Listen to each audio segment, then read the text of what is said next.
दिवसाढवळ्या पुण्यात हत्येचा थरार पाहायला मिळाला आहे। अज्ञात हल्लेखोराने माजी उपसरपंचावर धारदार शस्त्राने वार करून त्यांची निर्गुणपणे हत्या करण्यात आली।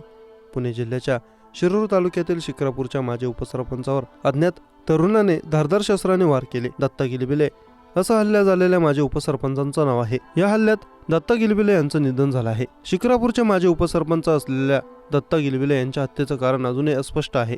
माजी उपसरपंचांच्या हत्येमुळे परिसरात तणावपूर्ण वातावरण आहे। या प्रकरणाचा पुढील तपास शिक्रापूर पोलीस करतायत। रविवारी दुपारी दत्ता गिलबिले यांच्यावर अज्ञात तरुणाने धारदार शस्त्राने वार केले। यानंतर जखमी अवस्थेत त्यांना पुण्यातील रुग्णालयात दाखल करण्यात आलं आहे, पण त्याआधीच डॉक्टरांनी दत्ता गिलबिले यांना मृत घोषित केलं। दत्ता गिलबिले यांच्या मानेवर आणि पाठीवर गंभीर वार करण्यात आले होते, यामुळे मोठ्या प्रमाणावर रक्तस्राव झाला होता। त्यातच त्यांचं निधन झालं।